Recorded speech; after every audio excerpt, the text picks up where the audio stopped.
పట్నంలో ఉండేటోళ్లకు ఫస్ట్ తిప్పాలంటే ఇండ్ల కిరాయిలే. నెలొచ్చిందంటే తిన్నా తినకుండా మొదలు కిరాయి కట్టాల్సిందే. జీతం రాగానే కిరాయి పైకం పక్కకు పెట్టినాకనే కడమ ఖర్చులు చూసుకుంటారు. 4 రోజులు అటు ఇటు అయితే అస్సలు ఊకోరు మరి కొందరు. అట్లని ఏడన్నా జాగ తీసుకుందామన్నా ఇండ్లు కొందామన్నా ఇయాల రేపు అయ్యే పనేనా?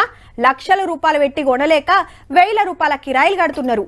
ఊర్లలో సుతగావే తిప్పలున్నాయి. డబల్ బెడ్రూమ్ల ముంగట పోలీసులు గస్తీ పెట్టిర్రు వరంగల్. ఈడ కడుతున్న ఇండ్ల ముంగట పోలీస్ బండి దింపిర్రు. దొంగలు పడటానికి గిన్నెలేముంటాయి అంటారా? దొంగలు కాదులో, పబ్లిక్ దొరకకుండా. పాత సర్కారు ఇల్లు కట్టినా ఏళ్ళ కమానం వంచక పడవ పడుతుండే వరకు ఆడాడ తాళాలు వలగొట్టి పబ్లిక్ ఇళ్లకు వస్తున్నారు కదా, గాళ్ళని కంట్రోల్ చేస్తానికి పెట్టిరట.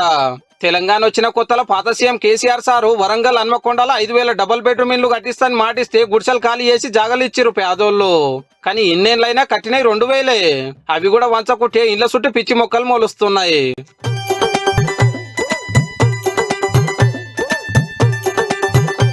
సర్కార్ మారే వరకు మాకు ఇల్లు వస్తాయో రావో అని మొన్న డబుల్ బెడ్రూమ్ లకు జొర్రబోతే పెద్ద లొల్లి అయ్యింది. అప్పటి మందం బుద్రకిచ్చి పంపిరు పోలీసులు. మళ్ళొగలు రాకుండా గిట్లా కావలు పెట్టిరు అన్నట్టు. ఉన్న గుడిసెలు పోయినాయి, కిరాయిలు కట్టుడు అవుతుంది. ఇంకెప్పుడు ఇస్తారని అడుగుతున్నారు అక్కడ వాళ్ళంతా. 600 కుటుంబాల పేదలం ఇక్కడైతే నివసించి గవర్నమెంట్ నమ్మి స్థలాన్ని ఖాళీ చేసి ఇచ్చినాము.